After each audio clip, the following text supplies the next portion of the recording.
nós demos aqui. Deixa eu só organizar aqui minhas telas.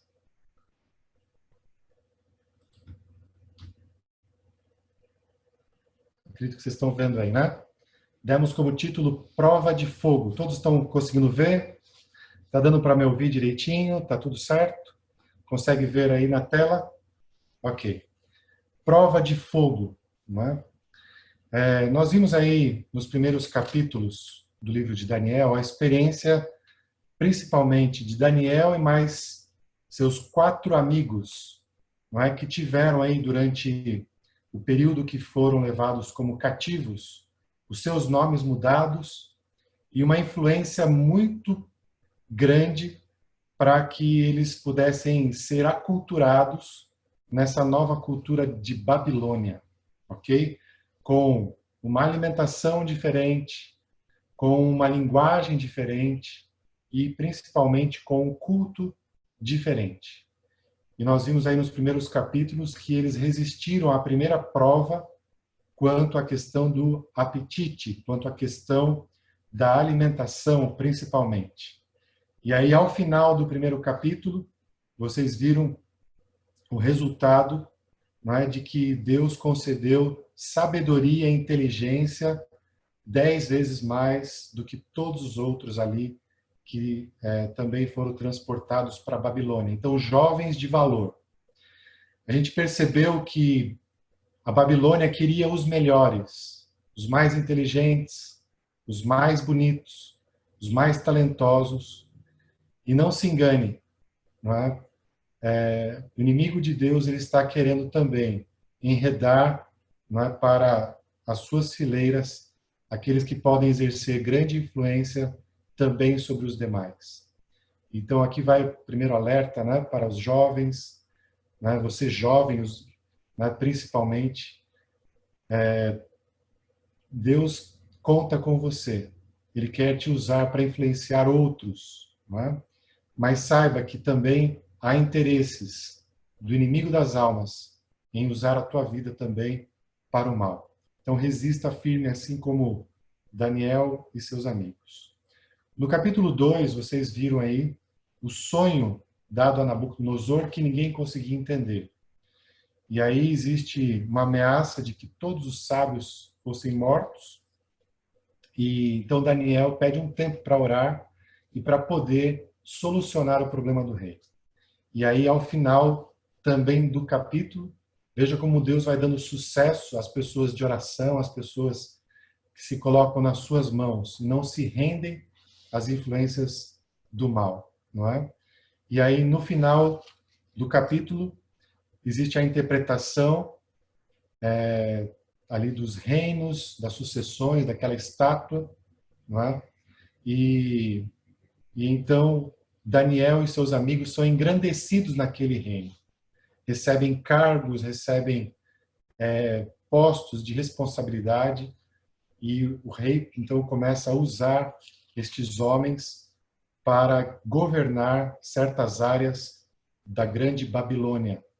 Então eles começam a ser pessoas que agora exercem também uma certa autoridade. E aí Deus ele revela para Nabucodonosor a sucessão de reinos, algo que não havia sido revelado antes na palavra de Deus. Ele revela primeiramente a um rei estrangeiro e revela isso através de um servo de Deus, Daniel. Deus ele não faz nada sem antes revelar aos seus servos o que há de acontecer. E aí nós temos já em mensagem profética tudo aquilo que haveria de acontecer até o final dos tempos. Ok? Muito bem. Nós encerramos o capítulo 2 com aquela imagem, o rei surpreendido com a capacidade de Daniel de interpretar os sonhos. Não é? Ele engrandece a Daniel, dá presentes a ele. Mas aí no início do capítulo 3, nós vemos um rei totalmente mudado e que vai oferecer uma prova muito séria para estes amigos de Daniel. E aí você vai se perguntar, por que existem provas? Por que Deus permite provas no nosso caminho? Nós colocamos um título ali, Prova de Fogo. Existe um texto de Ellen White, nos Lugares Celestiais, uma meditação matinal, que ela diz assim, olha, encontram-se provas ao longo de todo o caminho da terra ao céu. É por causa disso que a estrada para o céu é chamada de caminho estreito. O caráter tem de ser provado, do contrário, haveria muito cristão falso que conservaria certa semelhança de religião até que suas inclinações, seu desejo de fazer prevalecer a vontade própria, seu orgulho e ambição fossem contrariados. Quando pela permissão do Senhor lhe sobrevêm provas agudas, a falta de religião genuína, da mansidão e humildade de Cristo mostra que necessitam de atuação do Espírito Santo. Então Deus ele permite determinadas provas em nossa vida para que o nosso caráter seja provado. No sentido aqui de provado, Deus ele quer primeiramente fazer uma obra de purificação. Deus quer tirar toda a escória, toda a sujeira, toda a mancha. E ele faz isso através das provações. Ok? Por isso existe um caminho estreito, né? Rumo ao céu. Deus vai dando poder para a gente superar as barreiras. Mas o caminho é estreito, não é fácil. Por quê? Qual é o motivo? Senão no céu existiriam muitos falsos cristãos. Ok? Então, em determinado momento, não se assuste quando a provação acontecer ou vier à tua vida. É natural que isso venha a acontecer. Nós estamos vivendo aí um período de provas. Um período nada fácil. E a gente sabe que isso é apenas o princípio. Né? Muitas coisas ainda acontecerão e nós, como cristãos, precisamos ter maturidade. Em tudo isso, Deus vai ensinando lições, Deus vai ensinando para a gente um caminho a nos apegarmos a Ele, a nos firmarmos nele, a confiarmos nele. Então, vejam que as provas no livro de Daniel também foram sendo paulativas. Mas vejo que já no capítulo 2 houve uma ameaça de morte. Né? Se não tivesse ali a revelação do sonho, todos os sábios seriam mortos. E Daniel e seus amigos salvaram por tabela todos os demais. Mas nós vamos ver como que a ingratidão, a inveja, o orgulho, tudo isso agora aparece no capítulo 3 por causa dos resultados, pela honra que eles receberam, pelas posições que eles receberam, e como isso se reverte agora no capítulo 3, como existe a inveja. Bom, vamos lá. Daniel 3 descreve uma história surpreendente dos dias de Daniel, que tem o seu paralelo nos últimos dias mostrados no Apocalipse, ok? Então, olha só, no capítulo 2, então, Nabucodonosor contempla a sucessão de reis. Babilônia, Medo-Pérsia, Grécia, Roma e reinos divididos. E depois, uma pedra lançada sem auxílio de mãos, derruba toda aquela estátua, esmiuça tudo, e é formado um reino eterno. E Daniel deu uma mensagem clara. Nabucodonosor, tu és a cabeça. Tu és a cabeça de ouro. E ele deve ter ficado feliz, né? Porque o metal mais precioso, o reino mais glorioso. E realmente Babilônia foi um reino glorioso, onde era esbanjado ouro, pedras preciosas, a suntuosidade dos palácios, dos templos, né? O poderio militar, tudo que eles trouxeram ali de riquezas dos outros povos, o domínio que eles tinham. Realmente, Nabucodonosor foi essa cabeça. Mas Babilônia significa confusão, e ela também simboliza tudo o que viria depois como confusão e opressão para o povo de Deus. Então, o que ocorre ali com Daniel e seus amigos serve como uma miniatura de tudo aquilo que vai acontecer também com o povo de Deus em todos os tempos e principalmente nos últimos dias, porque Daniel, no final do capítulo do seu livro, é instruído a fechar o seu livro né, selar o livro porque era para dias muito distantes. Então, o livro de Daniel, o que ocorre ali é uma miniatura daquilo que vai ocorrer, o que ocorreu com eles, né? Também é uma miniatura do que vai ocorrer conosco e toda a confusão envolvida em Babilônia. E o povo de Deus, então, é convidado a sair de Babilônia, a não se conformar com este século, a não se acostumar com este reino, com as coisas deste mundo, mas imaginar e sonhar com o reino eterno. Só que aconteceu com Nabucodonosor, passado algum tempo, ele começou a ter outro sonho. Deus deu um sonho para ele, um sonho de vida, pensar com as coisas eternas, com o reino eterno, se render ao soberano Deus. Mas ele começou a, então, imaginar que o seu reino poderia durar para sempre. No final do capítulo 2, ele se prostra, né, perante Daniel, ofertas e tudo mais, né, e reconhece a Deus como sendo Deus dos deuses, Senhor dos reis, revelador de mistérios, porque ele pôde revelar este mistério. Mas já no capítulo 3, ali nos é dito que o rei Nabucodonosor fez uma imagem de ouro, que tinha 60 côvados de altura e 6 de largura, e levantou-a no campo de Dura, na província da Babilônia. Então agora nós vemos uma outra imagem, diferente daquela que ele recebeu. Uma estátua totalmente de ouro. Totalmente de ouro. Ali, Nabucodonosor estava demonstrando que ele queria que as coisas fossem do seu modo e não a maneira de Deus. Muitas vezes na nossa vida nós somos pequenos Nabucodonosores. Nós queremos também que a nossa vida siga um curso como a gente quer. Não perguntamos para Deus, não oramos antes de realizar algum projeto, e aí nos damos mal e culpamos a Deus ainda, né? Por talvez as nossas infelicidades, as nossas amarguras, traumas, que acabamos recebendo por não consultá-lo antes de começar algum projeto. Mas muitas vezes nós ostentamos também, ostentamos os nossos diplomas, ostentamos as nossas conquistas, queremos que nas redes sociais que todos nos reconheçam como podendo isso, né?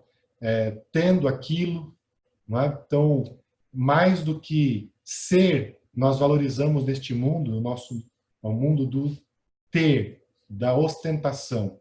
E a gente vê isso que já era um problema de muito tempo atrás, um problema já enfrentado por Nabucodonosor. Um rei orgulhoso, um rei que queria que todos se prostrassem diante de uma imagem, não é? Colocada ali na planície de Dura. 60 côvados por 6. Possivelmente, ela fosse ali do tamanho de cerca de 10 andares de um prédio, mas ela fosse um pouco desproporcional. 60 côvados dá 27 metros, mais ou menos 30 metros por 3 de largura. Então, muitos dizem que ele não tinha uma proporção humana, mas era quase como que um obelisco, né? Então, colocado ali num pedestal, talvez, essa estátua, para que ela pudesse estar alta, né? E tivesse uma proporcionalidade de um ser humano. Ou era meio achatadona, né? Com uma figura de um ser humano ou de uma estátua. Os reis da antiguidade gostavam de fazer monumentos. A gente tem outros monumentos que são apresentados no Egito, né? Várias estátuas, você já deve ter visto.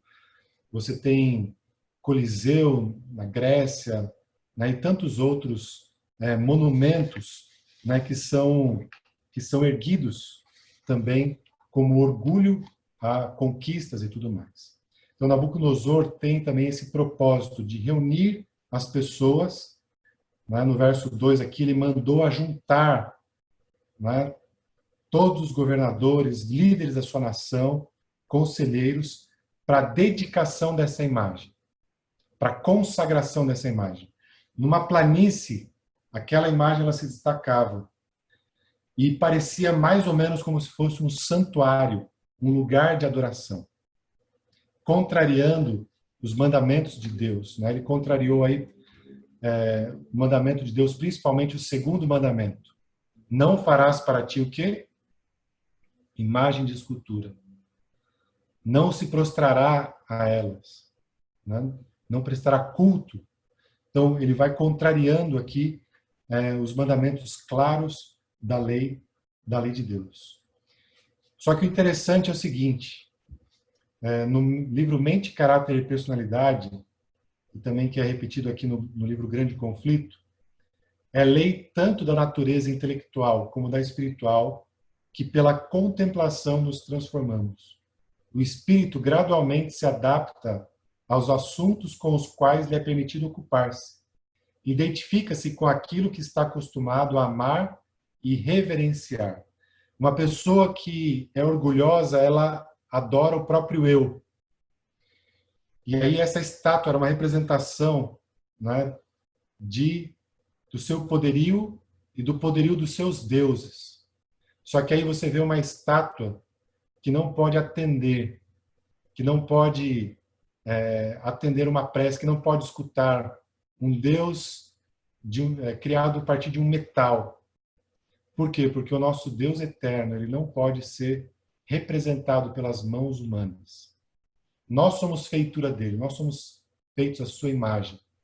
Então ele não pediu para que nada nesse mundo pudesse representá-lo mais do que nós já o representamos, se nós o contemplamos. Mas esse rei começou a contemplar os seus deuses e a se adorar as suas conquistas próprias, não é? Então, com que objetivo o rei fez essa estátua? Então, principalmente para a sua honra, para o seu orgulho, para a consagração, talvez por uma vitória, para comemorar uma vitória específica, ou para demonstrar o seu poderio sobre todas as nações, porque ali no verso 2, é falado que veio gente de todas as nações, né? De vários lugares, né? De todas as províncias, para que viesse a consagração. Inclusive, em Jeremias, é retratado uma viagem de Zedequias, possivelmente, o rei ali de Israel, de Judá, ele também foi até lá. Mas nós vamos ver que assim como Sadraque, Mesaque e Abednego, estes outros cativos não foram fiéis ao Deus de Israel e aos seus comandos. Muito bem. Na sequência, Daniel 3:3 diz assim: então se ajuntaram os sátrapas, os prefeitos, os governadores, os juízes, os tesoureiros, os magistrados, os conselheiros, todos os oficiais das províncias para a consagração da imagem que o rei Nabucodonosor tinha levantado, e estavam em pé diante da imagem que Nabucodonosor tinha levantado. Possivelmente estavam ali de queixo caído, contemplando aquela beleza totalmente de ouro. Imaginem 30 metros aproximadamente de ouro, uma estátua nunca mais, jamais vista na história. Ok? E aí, no verso 4, é dito que um arauto, ouviu-se uma voz bem forte. Quando todos estavam ali, uma multidão estava reunida para essa consagração, ouviu um arauto, uma grande voz. Ordena-se a vós outros, ó povos, nações, homens de todas as línguas. No momento que ouvides o som da trombeta, do pífaro, da harpa, da cítara, do saltério, da gaita de foles e de toda sorte de música, vos prostrareis e adorareis a imagem de ouro que o rei Nabucodonosor levantou. Olha aí, não é? Ordena-se, não é? E ao som da música. Isso é importante a gente notar, porque Babilônia, ela introduz aí uma falsa adoração para todos os povos. Nabucodonosor teve a chance de conhecer e reconhecer o Deus Altíssimo. Mas no capítulo 3, passado não muito tempo, ele ordena que os seus deuses sejam adorados. Então ele dá as costas para o Deus que lhe revelou mistérios, para o Deus que falou com ele. E essa é muitas vezes a atitude do ser humano, dar as costas para a revelação de Deus. A Bíblia fala que crede nos seus profetas e o quê? Prosperareis. Existe prosperidade, existe sucesso na nossa vida apenas quando nós damos ouvidos à voz profética. E Nabucodonosor ele faz totalmente o oposto. Ao som da música, talvez algo que fazia parte da liturgia, 7 instrumentos, no sentido de perfeição ali, né, são citados 3 vezes. Só que nós vemos isso para dar a ideia de que houve uma adoração mecânica, uma adoração forçada. Deus não pede isso de nós. Ele pede uma adoração por amor, uma adoração em reconhecimento a tudo que Ele é. Mas jamais Deus pede para nós adorarmos. Adoração é algo que é feito de forma livre, faz parte da nossa consciência. Não dá para eu reconhecer de livre e espontânea vontade se eu tiver que ser forçado. Inclusive, daqui a pouco nós vamos ver aqui com um decreto de morte por trás. Não é? O verso 6, qualquer que se não prostrar e não adorar, será no mesmo instante lançado na fornalha de fogo ardente. Então está aqui a prova de fogo. Eu falei para vocês que existe um paralelo, não é? Entre o quadro que nós estamos vendo e também o que vai acontecer no final dos tempos. Então veja só, existe ali o soberano poderoso, uma imagem falsa, porque ela é diferente daquilo que foi revelado, diferente da palavra de Deus. Existe uma adoração forçada, existe ali uma união da igreja com o Estado, ou seja, a religião com os governadores. Então, todos eles são obrigados a reconhecer e eles depois voltariam para as suas províncias, obrigando também, decretando essa adoração. Okay? Eles seriam como se fosse um protótipo daquilo que deveria acontecer em toda a Babilônia, todo o Império Babilônico. E também existe uma pena de morte. Ou seja, se não obedecer, você vai ter que pagar com a sua vida. Isso poderia acontecer novamente? Sim ou não? Ou só foi há 2.500 anos atrás? Quais são os paralelos na Bíblia? Então, se nós formos ao livro de Apocalipse, especificamente Apocalipse 13, verso 11 a 18, nós vamos perceber também um poder representado por uma besta, um poder que tem a sua autoridade global, toda a Terra, que também obriga as pessoas a adorarem uma falsa imagem, ok? De uma outra besta, uma falsa imagem, e todos aqueles que não obedecerem também terão as suas vidas correndo risco. Primeiro, acontece um boicote econômico. E depois, um pouco à frente, também um decreto de morte. Então, o Apocalipse 13, ele está em paralelo com Daniel 3.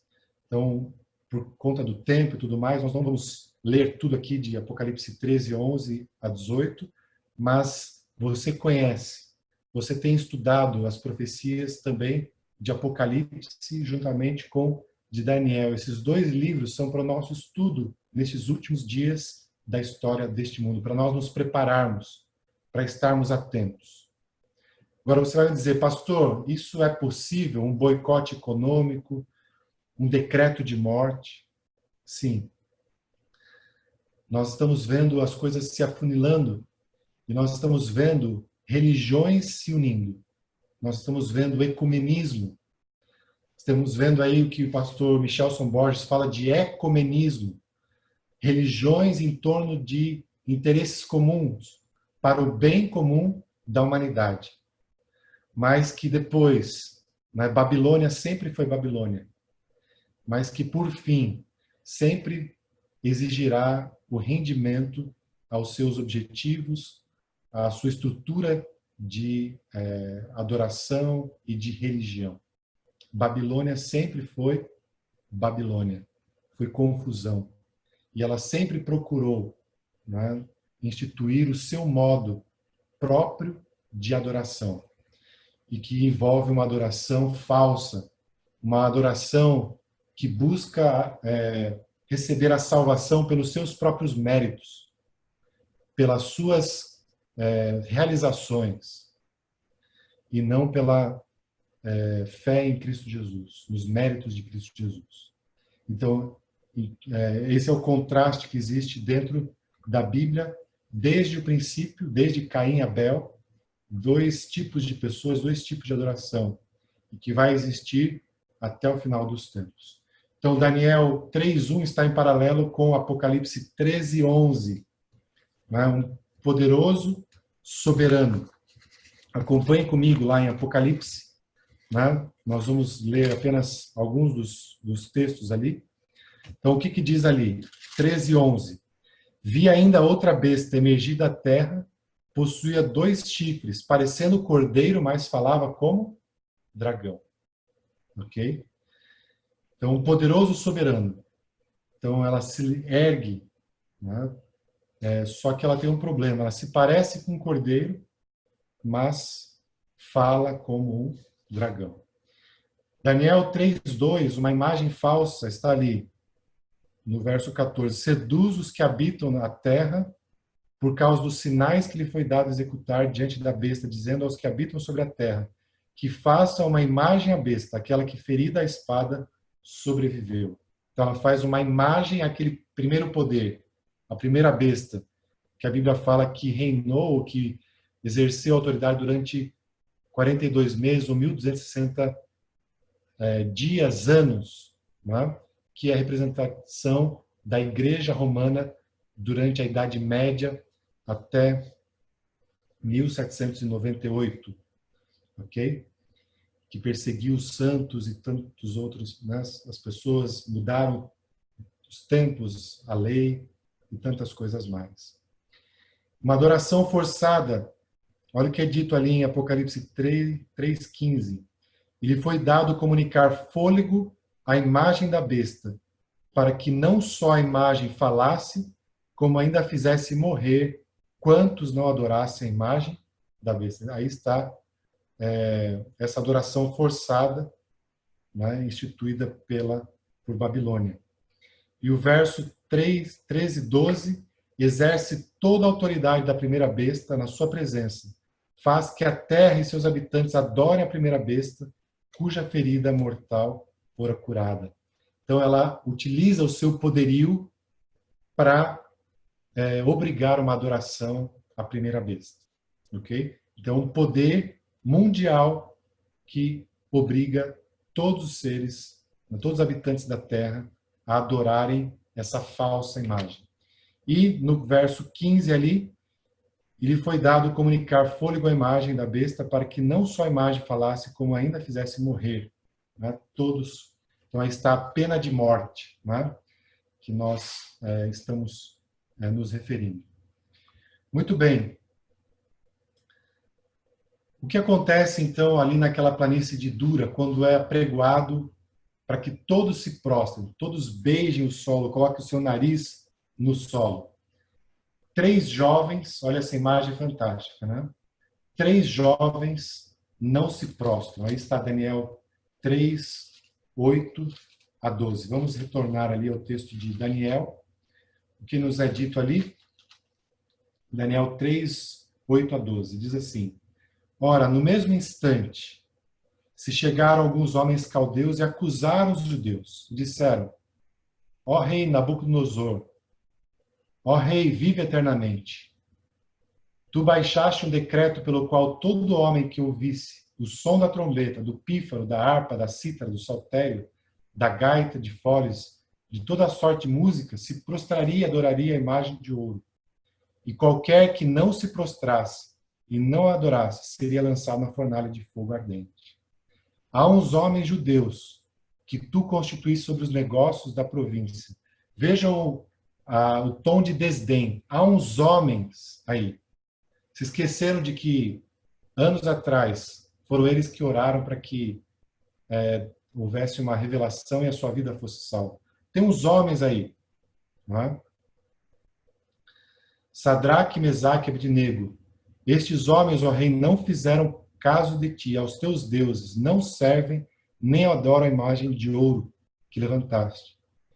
Então, é interessante porque estes homens deveriam estar prostrados, mas eles ficaram mais preocupados com aqueles jovens judeus. E eles não prestaram uma adoração sincera, porque ficaram vigiando ali quem não estava adorando. 3 homens não se prostraram. Né? Sadraque, Mesaque e Abednego. E aí, então, o que acontece na sequência? O rei fica furioso. É verdade que esses homens não prostraram?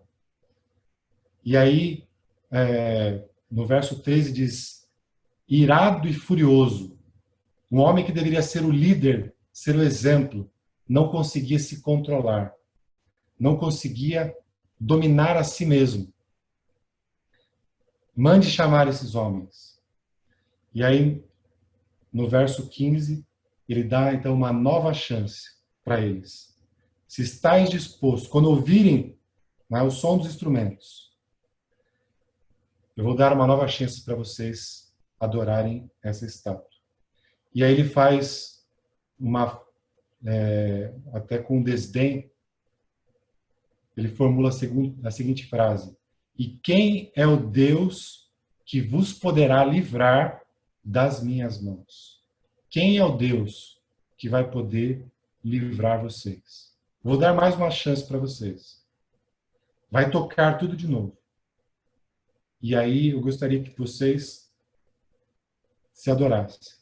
Mas se não, vocês serão lançados na fornalha de fogo ardente. E quem é o Deus que vai poder livrar vocês das minhas mãos? Não é? E aí então está a resposta, que é o centro do capítulo, não é? Que demonstra a confiança daqueles 3 jovens. Não é?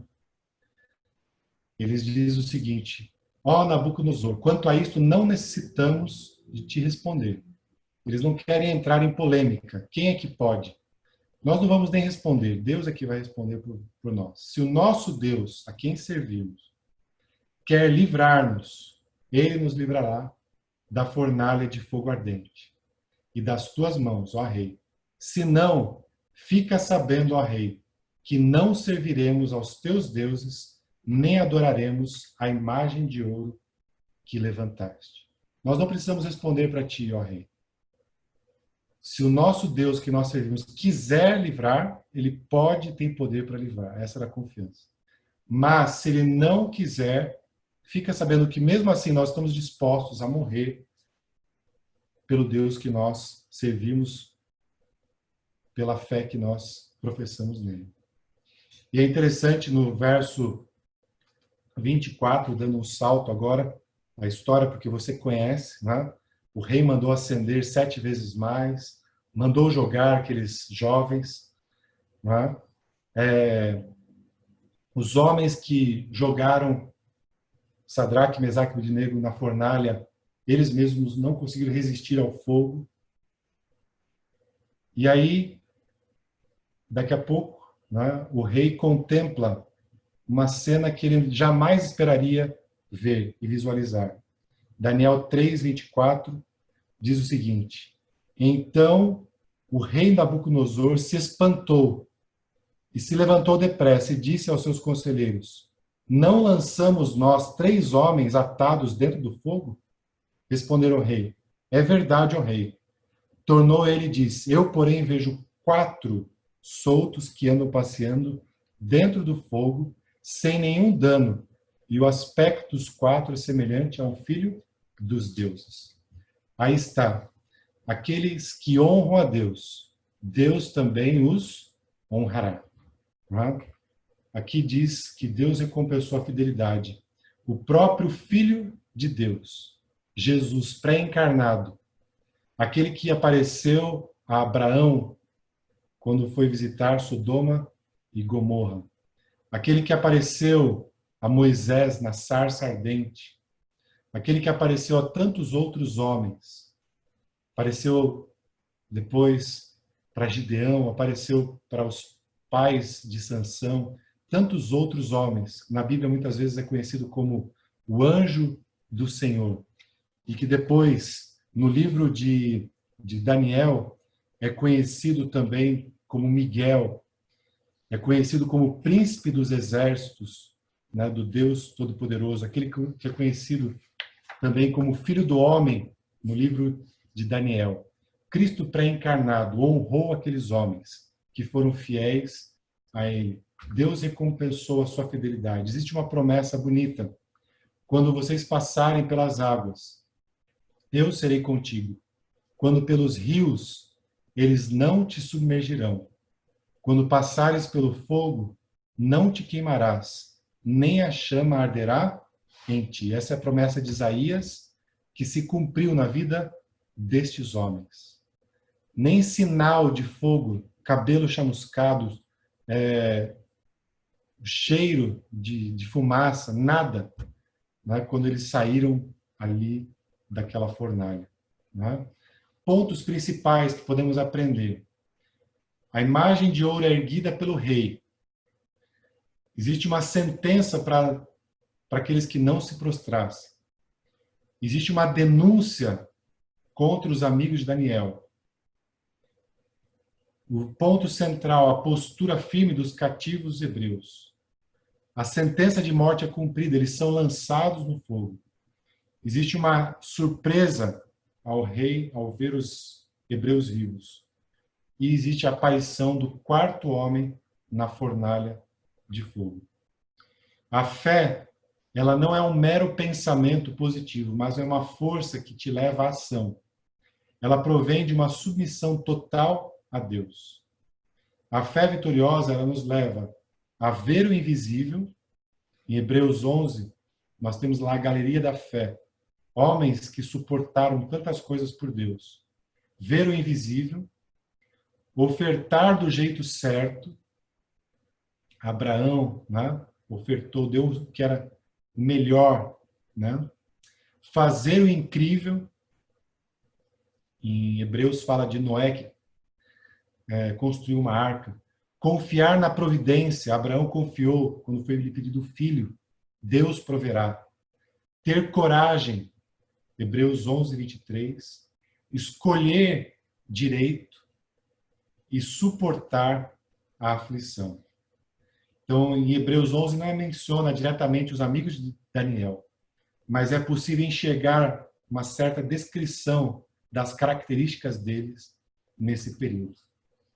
Os tempos da provação que estão diante do povo de Deus reclamam o único objeto do seu culto, e que nenhuma consideração, nem mesmo o risco da própria vida, pode induzi-los a fazer a mínima concessão ao culto falso. Para o coração leal, as leis de homens pecaminosos e finitos se tornam insignificantes ao lado da palavra do eterno Deus. A verdade será obedecida, embora o resultado seja prisão, exílio e morte. O Senhor não esqueceu os seus, sendo suas testemunhas lançadas na fornalha, o Salvador lhes revelou em pessoa e junto com eles andava no meio do fogo. Na presença do Senhor, do calor e do frio, as chamas perderam seu poder de consumir. Está em Profetas e Reis. No final do livro de Daniel, é-nos dito que Miguel se levantará para defender o seu povo. Existe uma promessa linda e bonita de que Deus vai defender, Deus vai estar junto do seu povo, mesmo na fornalha de fogo das provações dos últimos tempos. Porque uma provação qual nunca antes vista está diante de nós. Estamos começando a ver muitas coisas, muitos sinais da brevidade do tempo. Mas uma prova muito maior ainda está diante de nós. Uma prova para arriscarmos a própria vida, para estarmos diante dos princípios de Deus, mesmo correndo risco de morte. Né? E se Deus não poupar alguém de sofrer martírio e morte pela fé, Deus não poupou Isaías, por exemplo, que escreveu lá aquele texto, quando passares pelo fogo, quando passarem pelas águas. Deus não poupou João Batista, Deus não poupou Paulo. A maior parte dos discípulos sofreram martírio. Eu estou aqui com o livro Grande Conflito, aqui, né, li um pedacinho do livro, do capítulo sobre João Hus, que foi queimado, um grande homem, um baluarte da fé. E se Deus não poupar a vida, se Deus não poupar a nossa vida? Existe aquela música, E se, né, do Jefferson Pilar, e se o mar não se abrir, e se algumas coisas não acontecerem como aconteceu na história destes grandes homens que foram fiéis a Deus. Então eu gostaria de conduzir vocês agora para o último texto da noite de hoje, que é 1 Pedro 1, 3 a 8. E se, né? 1 Pedro 1, 3 a 8. Aqui nos diz o seguinte: Bendito o Deus e Pai de nosso Senhor Jesus Cristo, que segundo a sua muita misericórdia nos regenerou para uma viva esperança mediante a ressurreição de Jesus Cristo dentre os mortos. Jesus ressuscitou. É uma garantia também da ressurreição de todos aqueles que forem fiéis também. Para uma herança incorruptível, sem mácula, imarcessível, reservada nos céus para vós outros, que sois guardados pelo poder de Deus, mediante a fé, para a salvação preparada para revelar-se no último tempo. Nisso exultais, embora no presente por breve tempo, se necessário, sejais contristados por várias provações, para que, uma vez confirmado o valor da vossa fé, muito mais preciosa do que o ouro perecível. Olha só, o ouro perece.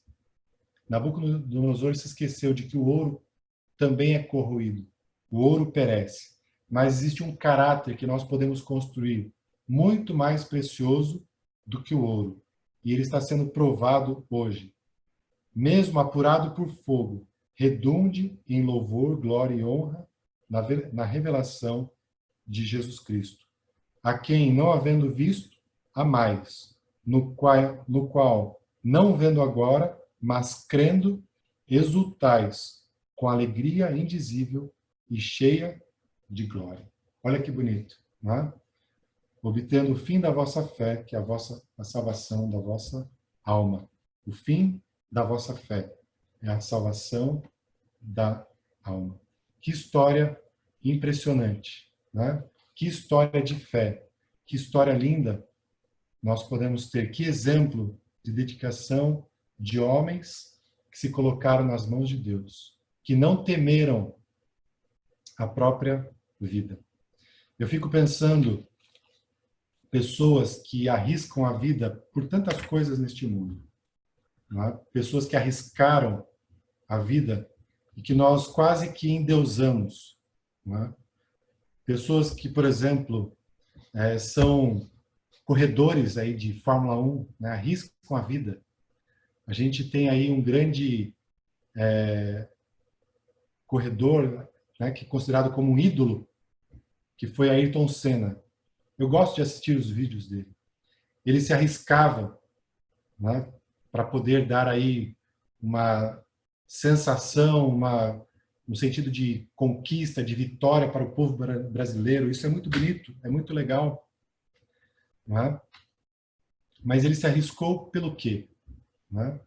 Para obter vitórias, para dar aí o orgulho nacional, do talento brasileiro. Isso tudo é muito bonito, é legal, é ótimo. Mas pelo que nós estamos arriscando, dando a própria vida? Estes homens, eles deram a vida, né? Entregaram a sua vida para representar o caráter de Cristo Jesus, para representar o amor, para representar o plano de Deus, o plano lindo que Deus tem para a nossa vida. O Ayrton Senna deixou muitas lições bonitas para os jovens de buscar os seus sonhos, de ir atrás dos seus sonhos, de trabalhar sério, de ser uma pessoa competente. Tudo isso é muito lindo, muito bonito. Arriscou a sua vida. Mas Deus pede para que a gente arrisque a nossa vida por algo muito maior, por algo superior. Não apenas para um troféu, para o dinheiro, mas Ele pede que a gente dê a nossa vida em sacrifício vivo e santo e agradável a Ele. Né?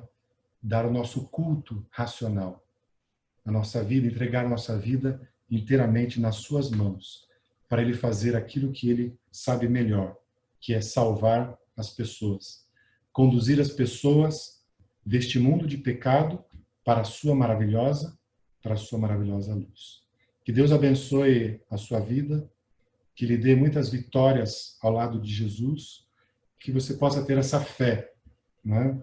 Que não se intimida diante de um decreto de morte. Eles tinham tudo para se renderem. Estavam distantes da sua terra natal, tinham os seus nomes já trocados, estavam diante de autoridades, mas eles não se intimidaram. Fique sabendo, ó Rei, que nós não vamos nos curvar diante dos deuses deste século. Que Deus possa tomar também a sua vida, a minha vida, que possamos ter essa coragem, que possamos arriscar a nossa vida por aquilo que é digno de arriscarmos, pelo Deus que nos amou, que nos ama e que promete que mesmo se um dia perdermos a nossa vida, Ele a recuperará. Ele trará a vida novamente àqueles que descansaram, crendo no seu amor, crendo na salvação operada ali na cruz. Que possamos todos os dias contemplar esse nosso Salvador. A minha oração, meu desejo para vocês. Amém.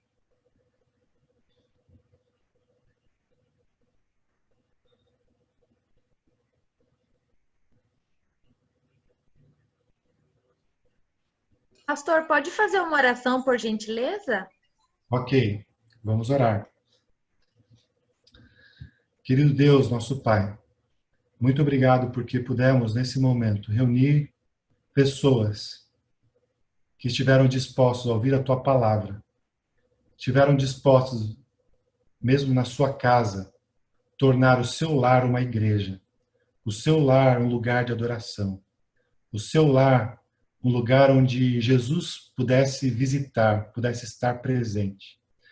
Que em todo momento possamos ter essa segurança de que o Senhor está bem perto de nós, assim como esteve junto daqueles homens que arriscaram a sua vida, não temeram te representar diante de tantas outras pessoas, não temeram ser a minoria, não temeram dizer a quem serviam, ao Deus eterno, ao Deus altíssimo, aquele que nos ama. Por favor, Senhor, que possamos te representar, não ter vergonha de mostrar quem nós somos, de não ter vergonha de dizermos que somos cristãos, que seguimos a Jesus, aquele que também veio a este mundo e não teve vergonha de nós, que padeceu a morte, que se entregou, para que um dia pudéssemos ter vida juntamente com Ele.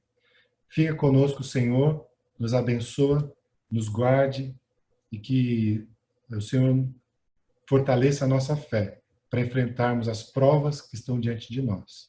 Seja com o teu povo, com a igreja de Vila Formosa, que eles possam ser luz aonde quer que andarem e possam representá-lo naquela região e muitas pessoas possam conhecer o seu nome através do seu exemplo. Muito obrigado, Senhor. Nós rogamos em nome de Jesus. Amém.